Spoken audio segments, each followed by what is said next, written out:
Gaz et flatulence, pouvez-vous m'indiquer ce que je dois prendre en huile essentielle? Pour le gaz et les flatulences, ce n'est pas ce que vous croyez. Vous pensez que c'est un problème intestinal et donc vous allez dire bah, je vais prendre de l'amande poivrée, je vais prendre de l'estragon, je vais prendre du cumin ou bien encore du gingembre, du basilic. Mais en faisant cela, vous n'avez peut-être pas cerné le centre du problème. En effet, sans le savoir, vous êtes en train de bloquer des sécrétions. Comment? Eh bien lorsque vous êtes stressé. Vous allez donc bloquer votre plexus solaire, votre plexus cœliaque et bloquer également votre plexus hypogastrique. Quand ces trois plexus sont bloqués, vous allez bloquer les sécrétions.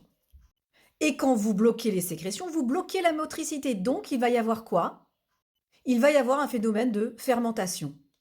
Donc, une des clés qu'on ne vous a peut-être jamais dites, c'est qu'il va falloir relaxer, relaxer, relaxer encore ce nerf vague pour enfin libérer les sécrétions, libérer la motricité et enfin pouvoir se débarrasser de ces gaz et de ces flatulences.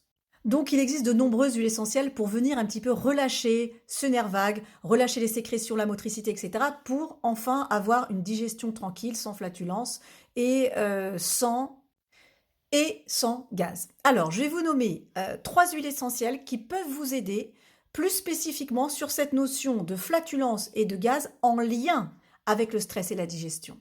Vous avez le petit grain bigaradier, vous avez le petit grain mandarinier, qui est très spécial, hein, il y a des molécules azotées à l'intérieur. Enfin, le troisième qui est vraiment une recherche de notre famille qui s'appelle le Revarium. Avec ces 3 huiles essentielles, vous allez pouvoir agir au cœur du stress pour pouvoir enfin aller toucher gaz et flatulence, mais d'une manière un petit peu indirecte.